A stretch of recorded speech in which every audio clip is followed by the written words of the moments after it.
Well, thank you. I'm going to kick it off with just an overview of what we hope to cover today, and then I'll be passing it on to my colleagues here to speak.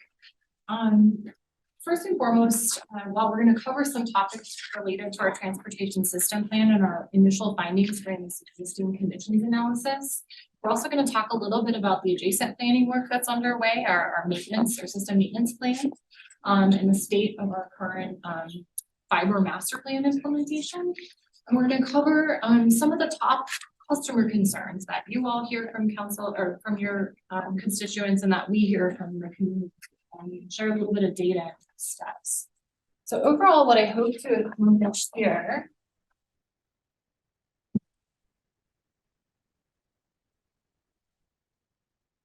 is that we're going to lay the groundwork. We're going to present several different aspects of our transportation system. We're going to go into some details, share some figures and schematics with you. But what I wanted to emphasize is that this is just one session for you. These are sessions that our team plans for bringing forward. We know there's a lot more to cover. We know that you have questions about citywide speed management strategies. You have questions about deficiencies in our network and what we're going to do about it. And so we're prepared to come and talk to you in detail about all of those items. We wanted to start here. Start with what we found, what the current state looks like, and give you a good foundation or baseline information so that we can further with conversations. So we will be coming back.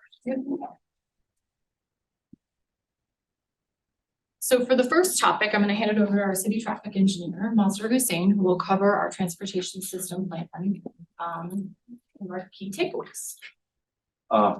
Thank you. Good afternoon, everyone. Thank you very much for the opportunity to present transportation system plan. I'm going to use the word TSP a lot. So once I say TSP, you understand that I'm talking about transportation system plan. Before I start my presentation, I would like to thankful to this council. The transportation system plan, the process or the idea generated from the Transportation Advisory Committee. I remember that they recommended that transportation system plan to this council, and through the budget process, we're able to get that funding to initiate this process. So I just would like to share my gratitude to everyone over here. And this is where we are going to start journey today. And I hope at the end of the journey, you will see a lot of information and things that we are going to work on. And it will give us a lot of insight of our transportation system plan. Overall, the transportation system plan has three different phases. One is the existing condition where we are right now. We just completed the existing condition, went through a rigorous process of review and comments. We're still in the process of addressing some of the comments, but most of the comments are very minor. So the information I'm going to share today is pretty solid information. The next step is going to be future multimodal opportunities. At the end of the presentation, I will share some information that how the next phase is going to start.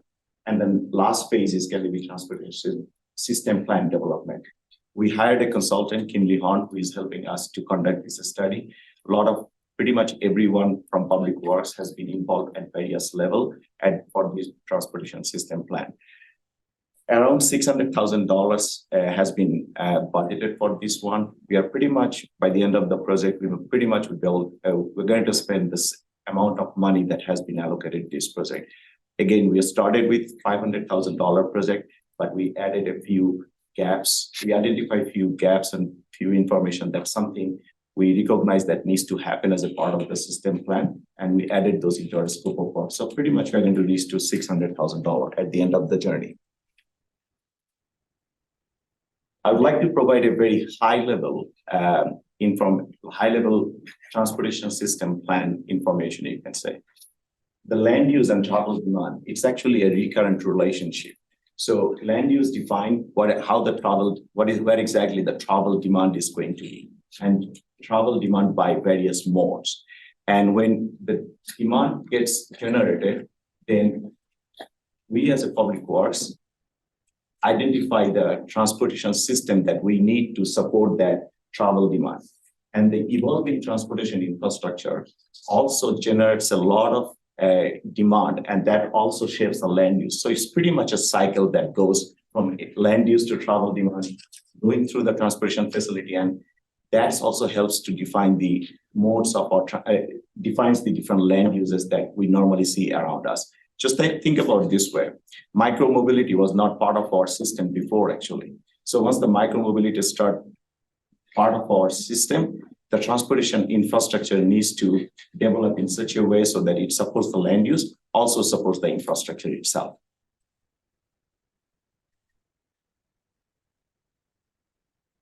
Any transportation system plan has a heart, and we call it, the tool we use is called travel demand model. So at very high level, the travel demand model use the land use information, that is the most fundamental information, like housing, employment information, help us to define the future traffic demand or transportation demand. The graphics you are seeing on the slides is actually slides from it actually represents the travel demand model travel demand model basic framework. Again, the model we use from the Dr. Koch model. So Dr. Koch developed a regional model. We use that model to begin with, and then we calibrate it and validate it to our local level to support our local planning process.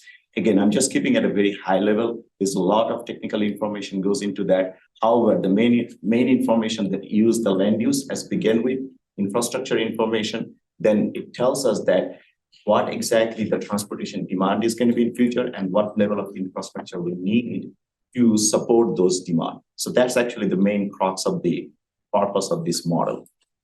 What do these numbers mean? These numbers is the Precinct numbers. information. Oh, that's all it is? Those are precinct numbers. It's Those are over here, the key Yeah. is up here. Yeah, so let me give you a little bit more background since the question come up on the surface. What happens actually, whenever the model gets developed, we define our different, we call traffic analysis zone. So think about this way, this city hall is one of the traffic analysis zone. So what we do actually in the model, we added the employment information and we added the activities. And what happened actually, model will be able to generate, it will be able to tell us that what is the number of total trips is just going to generate from that particular area or traffic analysis zone. So basically, a lot of other factors get involved when we define those traffic analysis zones. So the picture you are seeing is exactly the traffic analysis zone throughout the whole city, and the information is the employment information on top. So if I may clarify here, so just taking, for example, what I see is probably the Layton Rock neighborhood here, number 209. Is that to say we only anticipate 209 car trips out of this particular, generating out of this neighborhood daily, or is that a shorthand for 1,000, or what is this? No. Number is, let me clarify over here. Or like, let's just go all the way to the far left. No, we're not sure. Just to find it easy. 772. Just, you could just define what Yes. this is. You don't have a Yeah, we're just trying to get a Label wrap on on your exactly key. what these numbers are. So So, these numbers are the employment information. Oh, how not many the jobs? trips, not the trips, employment information. employment. So the employment information also get categorized by different level, like commercial employment, it could be retail employment, it could be different types of employment. So the number we are seeing, it's actually the employment information for that particular area.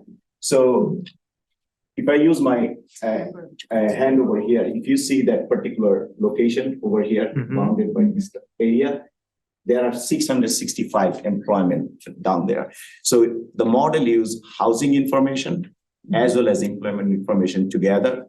It helps us to generate the number of trips that can be generated from that particular area. And then it goes through a process. It has a 4-step process that helps us to define the model. So let me give you another example so that I can bring everybody on the same page. So think about this. You wake up in the morning. You wake up in the morning and you have 2 households, and that's actually that you have 2 households and you're going to go for a work. Is that right? So that means that you're going to generate 2 trips because both of you are going to go to that work. So that's actually the number of trips. That's the first step of the model. Okay, very simplified way. The second step is that when you are starting your journey for a trip, so you're going to a work, is that correct? So you're going from point A to point B. So that's called a trip distribution. Like you live in Arvada, but you work in Denver. So you're going from Arvada to Denver. So that's the way the trips get generated or distributed, you can say. Then the next step in the model is what mode you're going to use to go from your home to your work.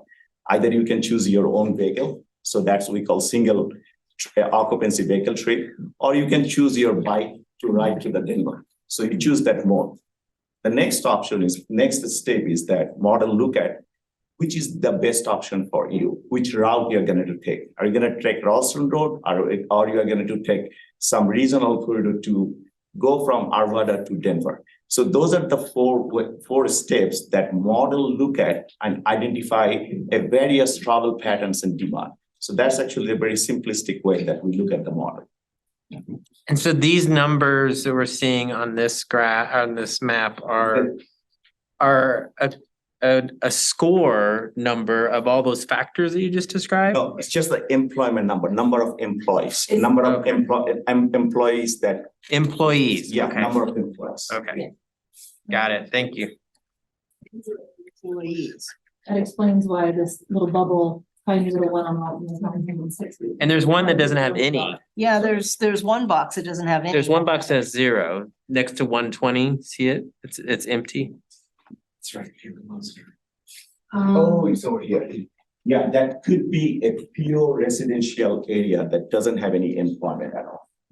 that's gonna be, that's. Okay. I don't know. So this is not the number of trips, it's the number of employees. That's there, that was right there. Yes, it's just the number of employees. It's not the number of trips just generating on that particular traffic analysis job. Okay. That's not we are showing. And the reason employment information is very vital because it defines our travel pattern and demand significantly, as well as the housing information. But I'm just showing at a high level how the travel demand model works. Got it. Thank you.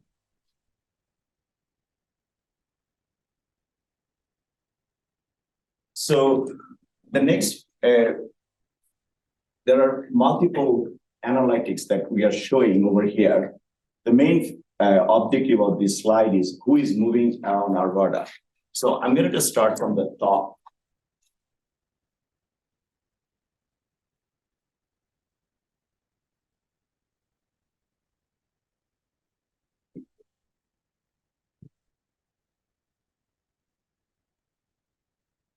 So I'm going to start with the top right graphics.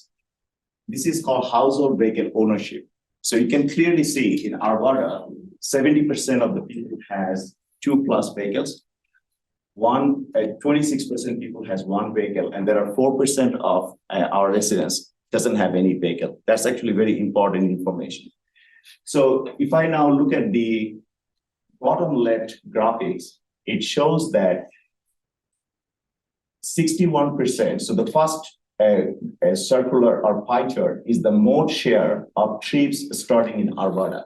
So the definition of mode share means what percentage of people are using their own vehicle, what percentage of people are using their bikes, what percentage of people are walking, and what percentage of people are using transit.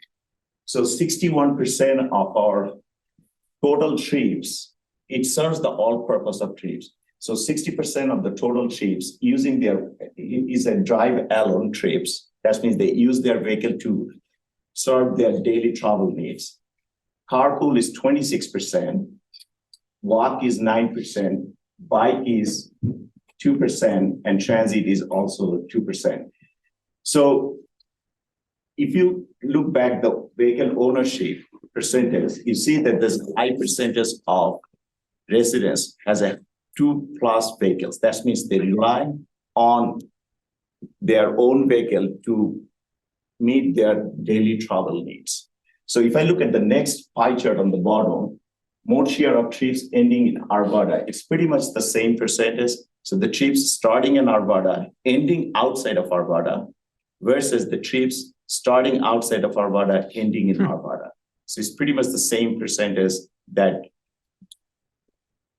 Because think about this way, the number of people are starting from Arvada, going to Denver, they're using the same vehicle trips coming back to the Arvada. There is one more analytics that I would like to share over here on the bottom right. There are three different subtrips, but before I go into the details, let me help you to understand some of the definition. The first one, which is light blue, internal trips. That internal trip means any trips start within Arvada, ends inside the Arvada. That's actually called internal trips. So basically, if I start my journey from City Hall and go to a King Super, that's actually internal trips. There is local trips. That means if I start my journey within Arvada, but ends outside of Arvada, that's actually a local trips. However, it's the same way if a trips start outside of Arvada, but ends inside the Arvada, that's actually local trip. Regional trips means that a trips start outside of Arvada, also ends outside of Arvada. So basically, if somebody is living outside of Arvada, using the transportation system of Arvada and going outside of Arvada, that's actually the regional trips. And there are three different information is over here, like AM peak hour trips, PM peak hour trips, and all trips. So if you can look at this way, that basically these three different trips, regardless of the peak hours or all trips, is the percentage is pretty similar actually. Yes, Randy. So the circle graphs on the left that talk about mode share of trips starting in Arvada and mode share trips ending in Arvada, it appears to me it doesn't include someone who's commuting into Arvada just to work in Arvada and then leave Arvada. We do have that graphics. But this does not include those yes folks. Okay. yes. So we have please. Oh, and I was just gonna add upon that question. So if you have somebody who drives to get to the train station, parts of the train station, and then commutes into Denver, is that also captured in this, or is that going to be one later? So That was gonna be my question. we talked about you mentioned a very good point. It's called trip chain actually.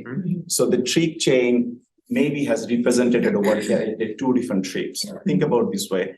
If I'm starting walking to transit station, that included over here as a walk trip. But as soon as I get into the transit, that it started with the transit trip. However, in the regional model, this trip chain combined into one trip and call as a maybe transit trip, but we can segment those trips by modes also. So it's a very complicated equation that goes into the model and break down those information. Is that make sense to you? It does. So I just want to clarify with the 2% here for public transit. Is that 2% of Arvadans take the train in our Arvada? Yes. Okay. Yes. So it's not only a train, And the bus. and the bus. Yes, both. It's the transit trips. Okay. Yeah. That's because it's in. Yeah, we do have transit, existing transit conditions and informations down, slides down.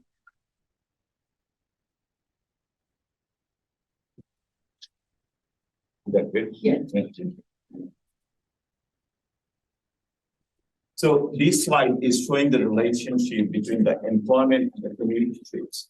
So if I start from the top left, left graphics over here, that it shows that around 26,000 people work in Arvada, live somewhere else. That means they are starting their journey outside of Arvada, coming to city of Arvada for work. Around 6,500 people work and live in Arvada. So that also shows that how many commuter trips can generate within the Arvada. Around 58,000 people live in Arvada, but work somewhere else. So if we follow the color, which is the green color, and if we look at the top right pie chart, you can clearly see the people live in Arvada, work somewhere else. Most of the people travel southeast direction, which is pretty normal because it's the Denver and the DTC area. Maybe that's the more higher employers where exactly people travel that direction. Definitely G-Line can help support those kind of trips and other modes also. So if I follow that work in Arvada, which is and lives elsewhere, and if I look at the top and bottom right graphics, you can see that where the study area workers live. So basically the northeast and southeast, where that exactly where they live and come to Arvada and work over here. I'd like to point one more great information. I would say this is a very good insight. So it's travel mode to work. It's only the commuters trip in the commuter trips. That means the trips that serve the to go to our work and coming back to work. You can clearly see that working from home is the highest commute type, which is 15%. So initially in 2017, the percentage was not that high. As soon as we are getting into 2021, work to home trips is almost 15%. And it's an increasing trend so far we have seen. Any questions? So the number that says 6,565 work and live in Arvada does not include someone who's working from home? It includes no. So let me put it this way. That's actually the total number of work and live in Arvada. However, out of those people, there might be few percentage of people, 15% of those people is working from home. Let me put it this way. That's not the way. So think about this way. There are 100 commuter trips, okay? It includes whoever is coming to Arvada, whoever working in Arvada, whoever is going outside for work. So that's the total number of commuter trips, okay? Out of that 100 commuter trips, 15 people are working from home inside Arvada. Does that make sense?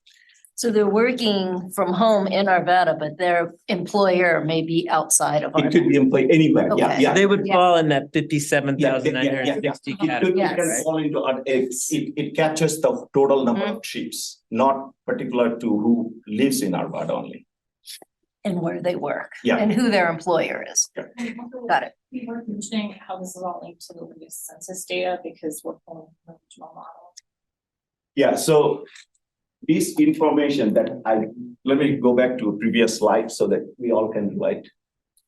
So when I shared that mode share percentage, that captures the total trips. That means somebody is working, going for a work, that's called, we call work trips. Somebody is going for running errands, like going for a grocery, that's another type of trips. Somebody is picking up, kids from a school, that's another type of trips. This captures all types of trips. But if I look at the next,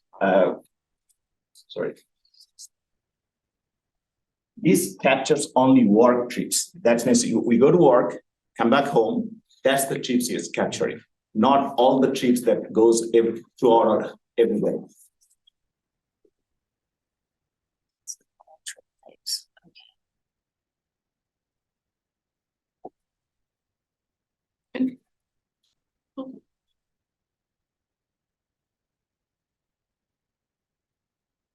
So so the next slide shows two different information. One is our road condition, which is the pavement conditions. It also shows our breeze condition. So basically the breeze condition is labeled over here with three different layers, which is green circle, which is good, fair condition, and poor condition. And there are 3 city-owned breezes are in poor conditions. Would you like to add something, Jackie? Nope, we have some other members of our team here. Talking to the council about the condition of our pavement and also been initiating work on our bridge preventative maintenance program. So While those are separate topics that our teams are also working on in parallel with this, that's where the source of these data came from, so. Is this the most up to date? Does this like include this past summer's work and everything? I do not believe this has the PQI just based off the last year's data. I would assume so. Yeah. Yeah, the only reason I asked is like I see like Southeast Arvada, I see some in red that I know were done recently. Yes, so our process initiated, by the time the process initiated, we have not completed the complete process to update our data set. So there might be some lag over here. Okay, Yeah, thank you. yeah, That's totally fine. I just want to make sure. Yeah, definitely.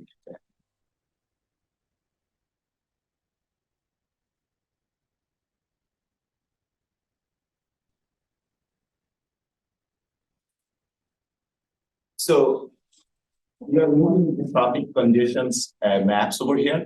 So before I walk into, before I just describe the traffic congestion map, we all use cellular phone, is that correct? And the cell phone data becomes a great resource of travel analytics. So there is a lot of companies that use that cellular phone information, either from apps or from various sources, and transform that information into a lot of different analytics, which we normally call passive data source. So think about this way: if you are using a Google map and you are trying to go from point A to point B, and Google shows you that you go from point A to point B and you're taking I-25, and what is the condition at that time? And it normally shows with the three different colors. One is green, that means no congestion; yellow, light congestion; if it is red, that means it's heavily congested. Pretty much the similar information we collected from a company and process over here, and it's showing the travel speed of during the AM peak period, which is 6 a.m. to 9 a.m. for 2022. And we considered weekdays information only, Tuesday, Wednesday, and Thursday. So if you are looking at any solid green, that means those segments of roadway, people are traveling at or above free flow speed. If it is a light green, maybe the travel speed is 0 to 1 mile below free flow speed. If it is a yellow, that means people are traveling 1 to 5 miles per hour below the free flow speed. And you can clearly see that during the AM peak hour, peak period, I would say, congested traffic is pretty much most of the segments. People are traveling below 1 to 5 miles per hour than the free flow speed. However, if we try to identify a peak hour between 6 a.m. and 9 a.m., that we might be able to see a lot of red colors because the free flow speed, travel speed might be way below the free flow speed.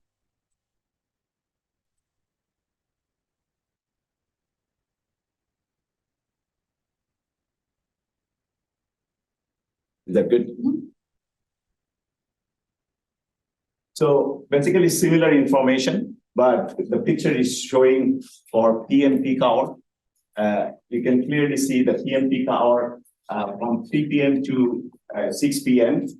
We are also showing one more information, which is signalized intersection operation condition. The signalized intersection operation condition has been labeled with circle. So if it is a green circle, that means that the average delay experiences by traffic or vehicle is between 0 to 35 seconds, and it shows as a green. And the next one we call level of service. So level of service A to C, which is in terms of average delay that each vehicle is going to experience between 0 to 35 seconds. If it is yellow, that means it's little congested. That means that the traffic is not traveling at free flow speed. Red means it's pretty congested intersection. So those are the two information we are overlapping over here. So one is the overall travel speed on a roadway segment, as well as the intersection, how in each of those signalized intersections is operated. There are two separate figures in your handout in the Okay. slides. They're Yes. layered together onto Okay. one map. We provided printouts directly from the report where these were prepared as two separate figures. So where the double red at the bottom corner and the two failed intersections or the two bad Yes. intersections, that's where we're putting the in and out? Yeah, so yes, Perfect. so Just checking. yes, you're absolutely Just right. wanted to confirm that. All right. Well, Yeah, in and out, you're from. Thanks. Yes, yes, yes. Just clarifying. Actually, why isn't it go? Yeah, I know, right? Yeah, I think, Data says But it's there's a the lot of best people. yeah, so that's actually one of the most intersection in our city. Like, system. Yeah. In terms of how many times, what are the number of delays that people experience every day. Is that Please, ma'am. still the busiest intersection in Colorado? Do we know? I don't know on top of my head, any of our colleague knows? That's okay. I remember hearing that data point a couple years ago, but as the world has picked back up, I don't know if that's still the case or not. I would not be surprised if that is stand out on, it ranked really high. Yeah. Again, as we showed the morning or AM peak period conditions and PM peak hour condition, we also thought about understanding how the travelers are speed, kind of traveling at what speed on a off-peak hour time. So the similar information, we are seeing the time is reflecting between 6 p.m. to 6 a.m. You can clearly see that congestion is most common in East Arvada throughout the even off-peak hour also. And which shows very clearly that we have a lot of traffic demand throughout the whole day and not necessarily the traffic demand is only in the peak hour time.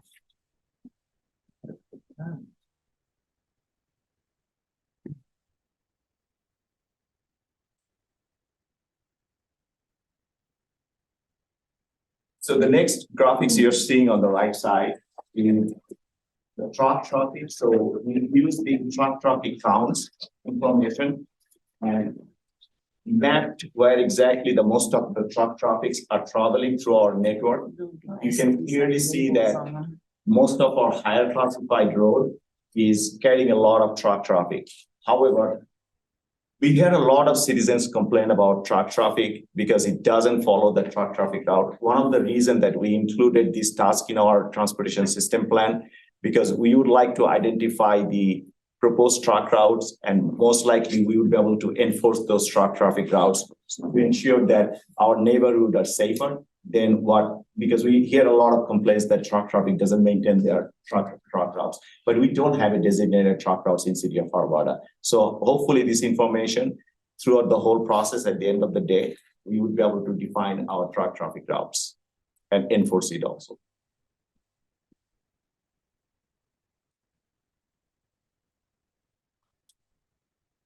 Again, active transportation is a big part of our transportation system. You know, I'm going to use the pie chart on the left side. It gives us a very good pictures that what exactly the condition of our active transportation network.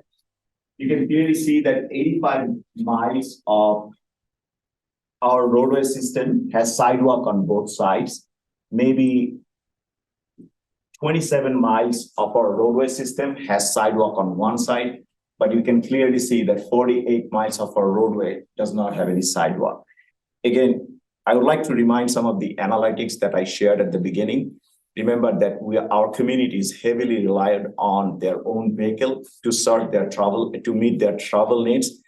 It can clearly shows that improving those sidewalk might help to shift the paradigm from what I mean by that. Maybe people start walking and biking more than using their own vehicle. So there is definitely an opportunity that we have in the future.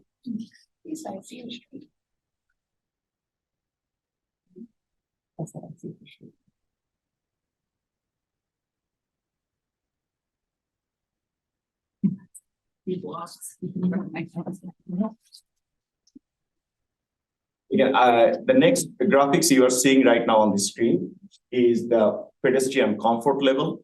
So there are three different factors that were used to estimate that pedestrian comfort level. One is the facility itself. That means that what is the infrastructure is there right now to support the pedestrian activity. If there is no sidewalk, that means it's really not, it's not a comfortable infrastructure for pedestrians. The next information we use, the traffic is probably on that particular roadway segment, as well as the speed. So those three different factors combined, and we generated this map we call pedestrian comfort. So I'd like to give you the scale, how that comfortable has been splitted or layered by 4 different comfort levels. So if comfortable for all means the roadway with low traffic speed, low traffic volume, as well as with a high pedestrian separation, that's the facility we define as a comfortable for all. So there are 4 different levels, 4 different layers has been created, and you can clearly see that comfort level on our highways is pretty less actually, which reasonably makes sense to me because 30, 40, 50, 100, 60 years back when this system was generated, pedestrian and other modes was not maybe part of the big part of our transportation system. But I think as we moving forward, maybe we would like to rely on other modes compared to only single occupancy vehicle.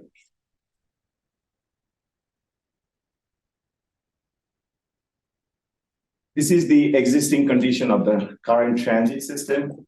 You can clearly see that most of the transit system is serving on the east side of our city, but pretty much west side of the city and the middle of the central city, we don't have any transit services. One thing I would like to share over here, the daily boarding numbers over here for our rail station. Looks like there are definitely a reasonable amount of capacities left still. That something can be served if we have additional demand in our community, because that looks like that has not been used as much as before maybe.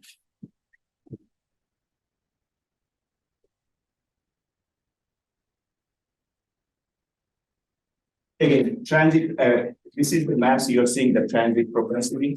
So the transit propensity means that where exactly the transit demand might be there. So there are several factors used. So you can clearly see the factor listed on the left side.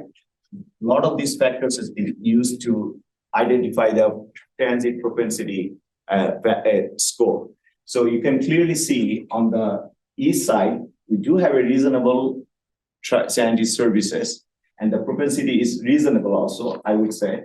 But on the west side, we don't have any, based on these factors, doesn't seem like there is any transit demand is there. However, as I mentioned in one of my first slide, that land use define the travel demand or generate the travel demand, then goes to the transportation system.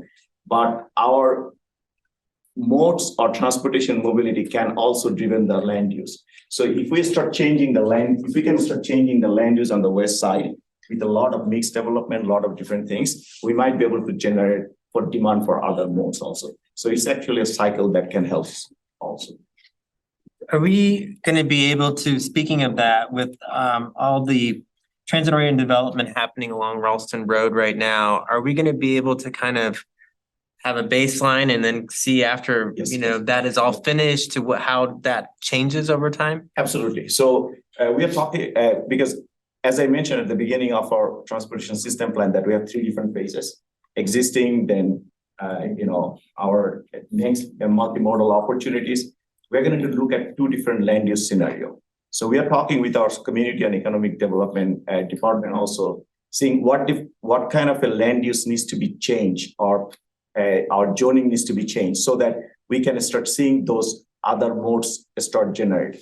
Demand of other modes or need of other modes is coming. So definitely, in our scope of work, we have 2 different land use scenario that we are going to work on and see which land use scenario helps us to move in the right direction. But again, it's all is going to tie back to goals and objective. That's something we're going to define in the process. I just want to do a quick time check. I know we're getting right to the meat of this presentation, especially with crash statistics and some other customer concerns. We're keeping a good pace here, making sure that we're learning about. Yeah, absolutely. I think we're good, yeah. Okay, we'll keep going. So the next one is one of the most important, safety. So you're seeing on the right hand side, it's where density map has been painted is provided over here, and you can also clearly see that there is a lot of crashes happening on our regional highway. However, think about this way, the regional highway or corridor serves a significant amount of traffic. So we have multiple other maps that have been created and normalize the crash information using the number of traffic volume that supports those particular network. Those information is available. If anyone would like to see that, we can definitely share that one. But this is completely based on the number of crashes, or you can call number of crashes that it's a heat map that we generated using that total number of crashes between 2017 and 2021. Yes, Mayor. Real quick, on Oberon Road here, I see two dots basically on top of each other. Is that two separate accidents that resulted in fatalities, or is that the same accident where more? I think there are two dots means two different crashes. That's my understanding, but I can go back and check the data itself and I can let you know. I'd be curious because if Yes. there's two fatal accidents in that spot, it makes me wonder if there's something there. You have had two timeframe. One though was the tractor that was heading to the Harvest Festival where he went under the bridge, Oh, right. lost control, struck the bridge at Estes and tipped over. Okay. That one lane bridge there, that Yeah. spot? That where Estes comes over under. Right. So that's one of them. The other one was when the car crossed the center line, DUI, hit the car with several people. Oh. Yeah. Thank you. So I'd like to take the pie chart on the left, and you can clearly see that 83% of our total crashes doesn't have any injury, 17% has injury, and our fatal number of crashes is 0.23%. Again, any number is high. Yeah. So we definitely would like to go to zero, and that would be something we will be working on. I'd like to mention one point that even though we are looking at a snapshot of a specific time frame between 2017 and 21, however, this is a continuous process for us for city. We always, as soon as we pass a year, as soon as we get a new data, as something happen in our community, we try to address those safety issues as we move forward. But this is the whole picture for last 5 years.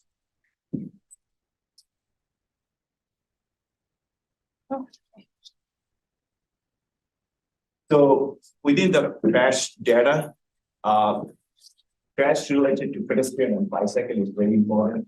You can clearly see that pedestrian crashes by severity from 2017 to 21, we pretty much, again, any number is high, I'd like to make sure. We got one fatal death in 2019, but pretty much the 5 years, we didn't have any pedestrian fatalities on our system. On the right side, the bicycle crashes. In 2020, we got the highest fatal crashes, three crashes that happened on our system, but definitely in 2021, we don't have any fatal crashes. Again, in terms of, if we think about how many bikers we have, how many people are working on our system, still, if we look at that crash rate, it might be a little bit higher still if we consider the 3 fatal crashes. But definitely, as I said, this is a snapshot of the last 5 years. Definitely, this is something we cannot just look at one time. It's an active process. We look at pretty much every other day, every time we make a decision on our transportation system. So your graphs are different than ours, by the way. Oh, is that true? Yeah. Yeah. Yeah, That's good. Maybe it's swapped. but you have to go to. Oh, I think it's swapped. Oh, Cause you've got bicycle crashes up there and that's the same as our pedestrian, I think. Sorry, you're right, actually. The which is title- accurate, that one. This is pedestrian and this is the bicycle, sorry. Oh, so we have it correct. Yeah. Yeah, the hard copy you got, that should be the one, should be correct. Okay. Yeah. Okay. So should be pedestrian and that should be the bicycle. My Okay. apologies for the flip, Alright. actually. I'm glad you catch that one. Thank you very much. Yes. Was it test? So this is a very important component or critical component for our transportation system plan, which is transportation security. The disadvantaged community can be overburdened or could be underserved. So we would like to make sure that whenever we are developing a transportation system plan, we have a very equitable process to provide the required transportation infrastructure they need actually. So think about at the beginning of my slide, I showed that there are 4% of people does not have any vehicle. So we need to make sure that they have the means to serve their travel needs every day. And the map you are seeing, there are two different information held in combined. So one is census, US Census Bureau has a lot of different factors that they consider to come up with to define the disadvantaged communities. US Department of Transportation has multiple ways to define the disadvantaged community. All this information has been overlapped to identify the most appropriate area to define the disadvantaged community, to make sure that we are covering every aspects of disadvantaged community to provide the transportation needs that they have. So this is the maps that you're seeing, the overlapping of all those different factors.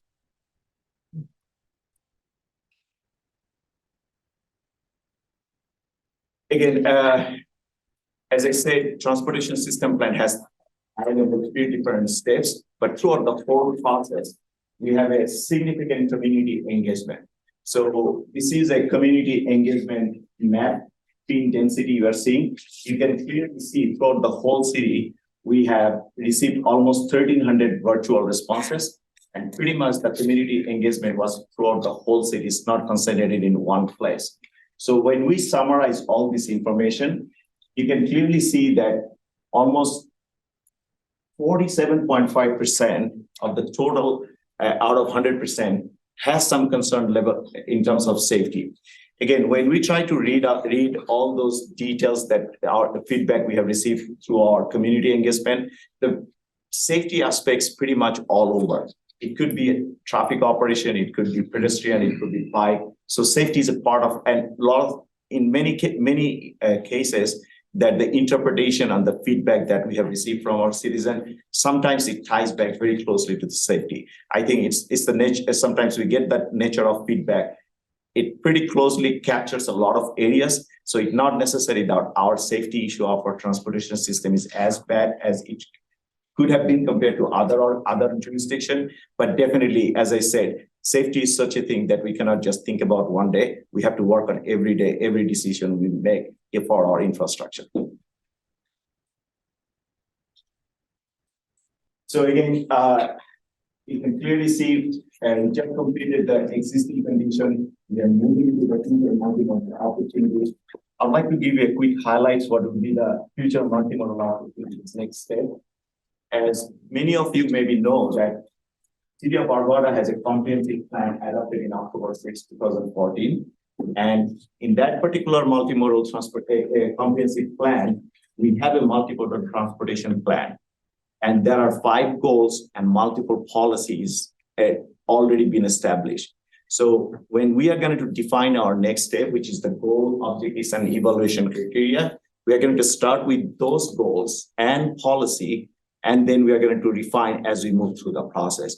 So basically the baseline, we'd like to make sure that what has already been adopted by the city, we started as a baseline and move forward and refine and revise as we move forward.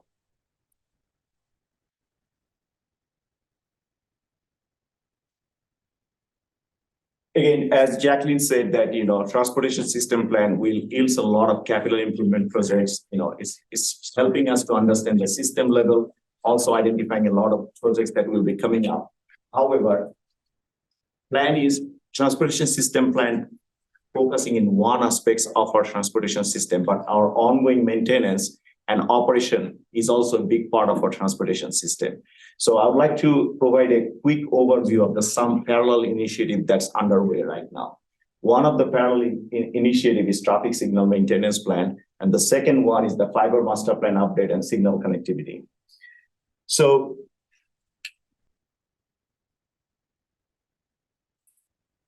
the main objective of this traffic signal maintenance master plan is to maximize the life of our aging infrastructure while we are maintaining a safe and efficient operation. So I'd like to highlight one key points over here. You can So there are various goals and objectives, but I would like to highlight one goals that it's called intersection sufficiency rating. So if you remember the slides I just gone through, the transportation system plan, we talked about intersection operation, we talked about segment operation, we talked about intersection safety, we talked about where exactly people are traveling through, all different aspects of transportation system. We're going to use all those information and overlay on our signal infrastructure deficiency. And we're going to identify which of the intersection need immediate attention so that we can get the best outcomes of that particular infrastructure.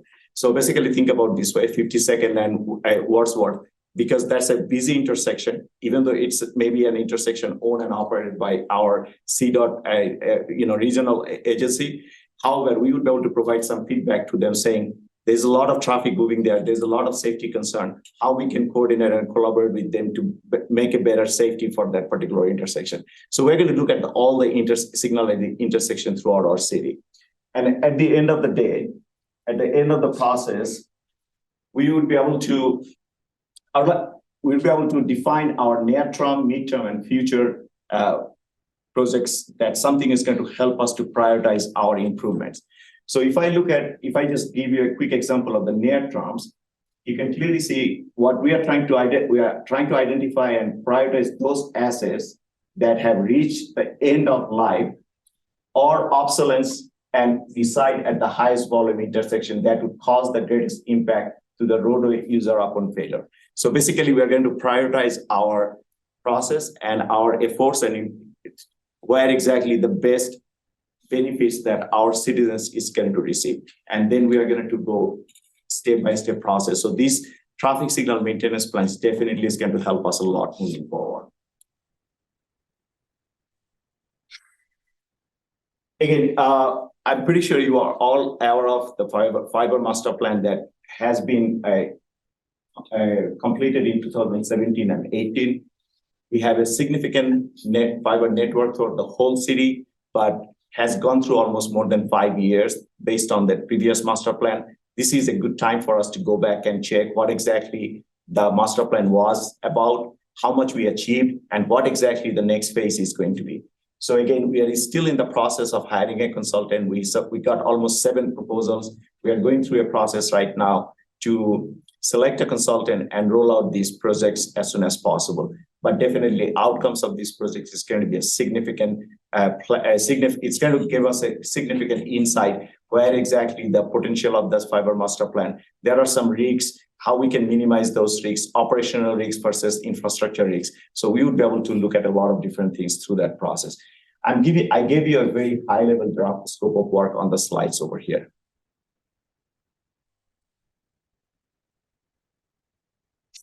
Well, we talked about the plan. We talked about some operation and maintenance aspects. But if our citizens are still having some issues and they're not experiencing better as they expect to be, or the way we should be, that's why we added these 3 slides at the end. Where exactly our top 3, what is exactly the top 3 customer concern? Definitely traffic signal malfunction and signal timing and phasing, perceived speeding, lack of signing, and pavement marking. Again, I can let you know one thing. Now you can clearly see that why we initiated the traffic signal maintenance master plan. Because if we don't know the infrastructure well enough, we would never be able to proactively improve our infrastructure to eliminate that top complaint that we normally receive from our citizens. However, I think there is a handout that has been given to all of you. This is a very rough, this is a very good data set that we collected a year back. That's something we are going to update as we started the traffic signal master maintenance plan. But I would like to share with you some information. You can clearly see out of 114 signalized intersection, there are almost 2/3 of the intersections are between 10 to 20 plus years old. That gives us a summary that I'd like to give you a quick summary of the key takeaways that you can take. More than 50% of the city's signal are older than 10 to 20 years. Operational impacts, you can clearly see over 50% of the signal equipment is technology obsolescence at various levels. ADA compliance, very few signals are equipped with ADA compliance push buttons. Emergency preemption, many signal lack of opticam devices for emergency services. I can share you an example. This week, I went to visit the 58 and Wall, open up the cabinet. I can clearly see there are 2 opticam devices, but definitely those are not working. So you can clearly see that if we have not beef up our operation and maintenance, infrastructure may be there, but over a period of time, that something needs to be fixed. And those are technologically are not all safe in working. So signal connectivity, more than 2/3% of the signal equipment is not connected to the fiber, which we are working in a very good phase right now. Hopefully by the end of this year, there's significant amount of signals is going to be connected back to our system. However, I would like to give you a little details into that. Signal get connected, not necessarily that everything is going to be working fine. We have to have that optimal resources to ensure that somebody is working on a regular basis to address those operational and maintenance issues. So resource as well as the information, all these things are very vital in terms of the overall planning and support planning level. And I would say how we can move forward and minimize our citizens' concern, and we can provide a better infrastructure to our citizens. Next one, perceived speeding versus traveler speed choice. So we collect speed data throughout the whole years to support our various purposes. So you can clearly see that as a part of our transportation system plan, we collected speed data 41 location, 78 complaints that we received late 2022 and 23, and speed trailers has 19, and speed trailer for 22 has 2. So pretty much all the data we collected, we mapped it has been mapped over here, but you can clearly see, I'm not saying it represents every street of our city. However, it is pretty reasonable presentation of the speed data that we collected throughout the whole city. Let me move to the next slide. Before I move to provide you the summary, I would like to get familiar ourselves with the one technical term that I'm going to use so that we can relate. We all 85th percentile speed. So 85th percentile speed is the speed at which 85% drivers travel at or below. So this is the critical key information that we use to see where exactly the risk is. So again, as I mentioned that all this data we collected, and this is the summary. 78% of the 85th percentile speed data was less than or equal to 5 miles per hour over the speed limit. Just for an example, what does that mean? If our speed limit is 40, the acceptable condition is less than or equal to 45 miles per hour. The next one is observable conditions. 90% of the 85% speed data was greater than 5 miles per hour and less than 10 miles per hour over the speed limit. What does that mean? If our speed limit is 40, the observable condition is equal to greater than 45 and less than 50 miles per hour. But definitely, cautious condition is 3%. That means if it is more than 10 miles per hour. So if our speed limit is 40, cautious condition is equal to greater than 50 miles per hour. So one of the reasons I choose that word perceived speeding, not to undermine the underlying risks, but the reason I'm saying is that think about this way. 78% of the 85% of speed comes with a reasonable range that we believe that people are choosing the safer, is driving safely on that particular segment of the roadway.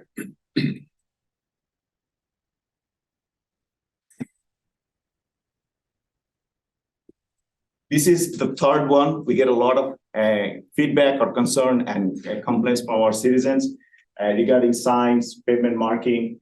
But I would like to highlight one thing over here. We have 481 crosswalk, but out of that 481, 46 uncontrolled mid-block. This is where we get the most complaint about pedestrian crossing. People feel like that too much traffic is traveling or traffic is traveling at high speed. I don't feel crossing that roadway because it's not controlled. And out of that 46, only 17 is uncontrolled, is controlled mid-block crossing. But there are significant numbers that are not, has not been, we didn't provide any control system to provide that safety net that the pedestrian would like to have actually. So, however, think about this way, that city has been grown last 30, 40 years, and the landscape, travel pattern, people behavior, everything got changed. So system has been generated a lot of gaps, and there is a lot of gaps that we need to capture to provide the appropriate infrastructure as we move forward. So I think that is the last slide. Next slide. So we want to lay the groundwork with some background data to share with you today, but again, this is just one touch point. We know that you're very interested in speed management as a topic and technology and how we're applying that across our system, and some enforcement information as well. So what we plan to come back with in the next presentation in the series in March is to share a lot of additional supporting data, as well as the process that the team walks through for each customer concern that's reported. Yeah. So we'll talk a little bit about what that framework is, the type of data analysis that goes into how we're prioritizing the work ahead. And really, at this point, any questions that you have, would be happy to take. So at the March 4th, do I understand correctly that, because I'm just coming at it from constituents that have, raised a number of concerns. For example, the signaling on 80th going west of Wadsworth. It seems like you're always sitting in a light, there's no one going the opposite direction, and it's really backing up traffic. I get that complaint a lot. So what, as far as our next steps, what would be the response in our planning of when we're going to address something like that? Yeah, so, one of the things that we know, most of the complaints, let me give you a quick picture over here so that you understand.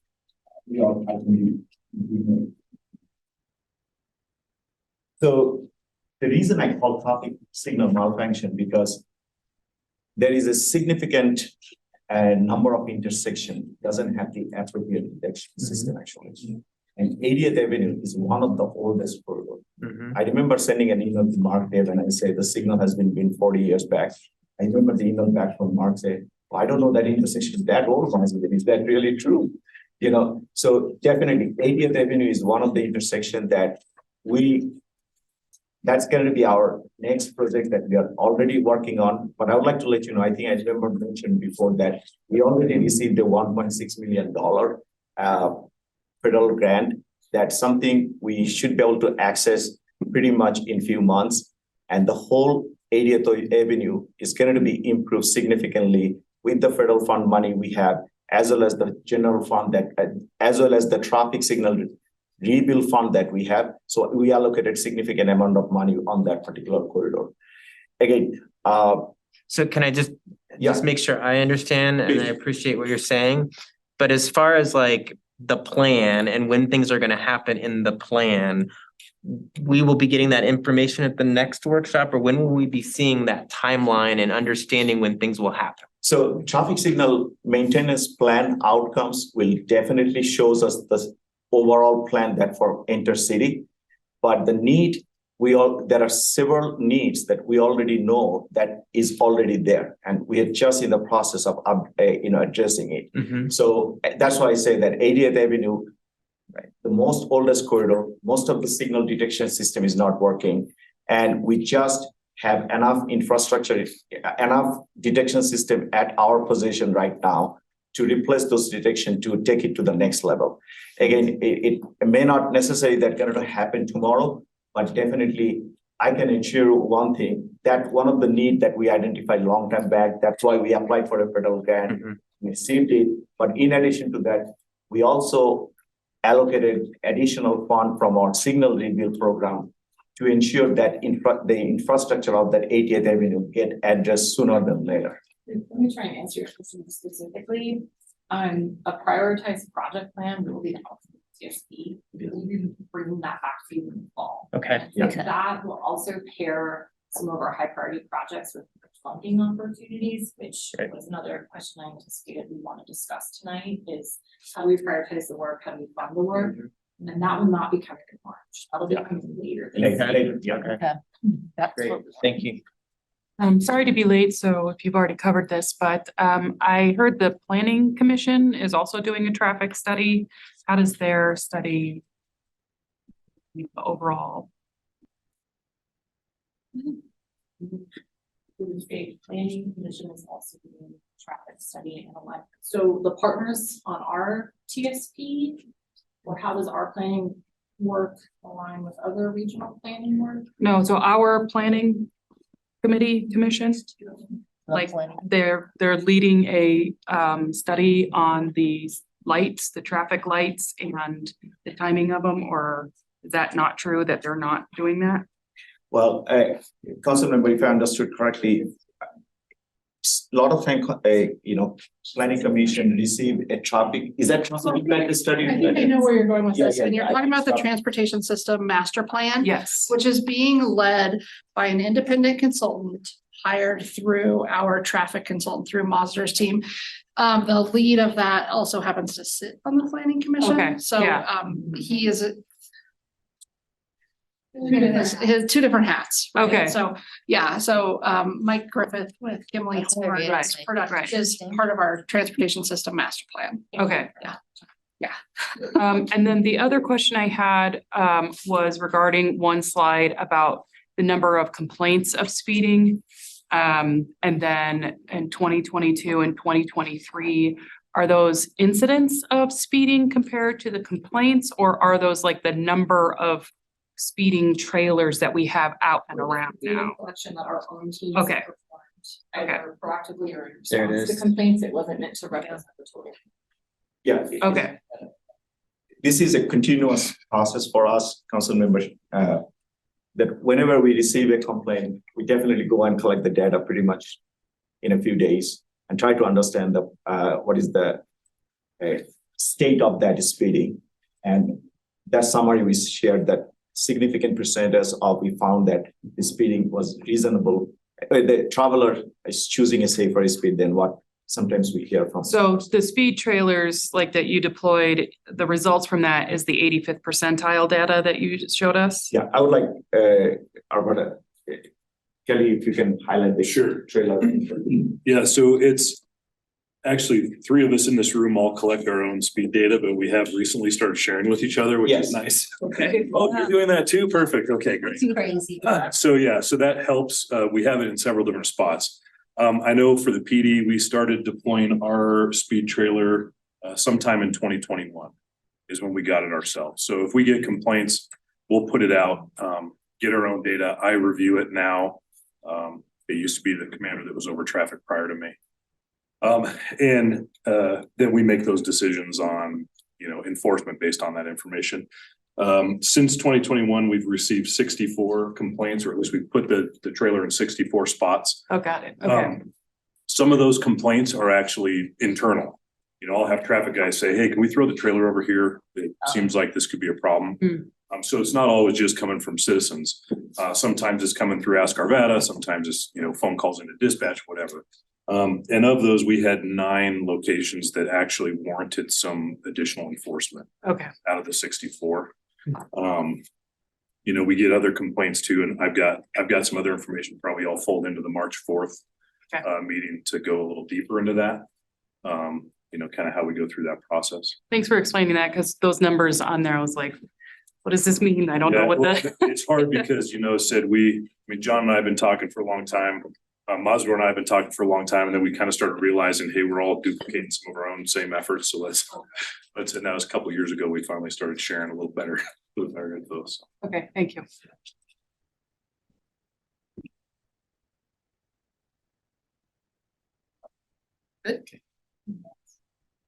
Well, as you digest this, if you have any additional questions, please let the team know because we can tailor some of the materials we bring back in March or in future sessions to be able to answer more of your questions. So again, we'll be back in March, talk about citywide speed management, some of our process and additional data collection we can share.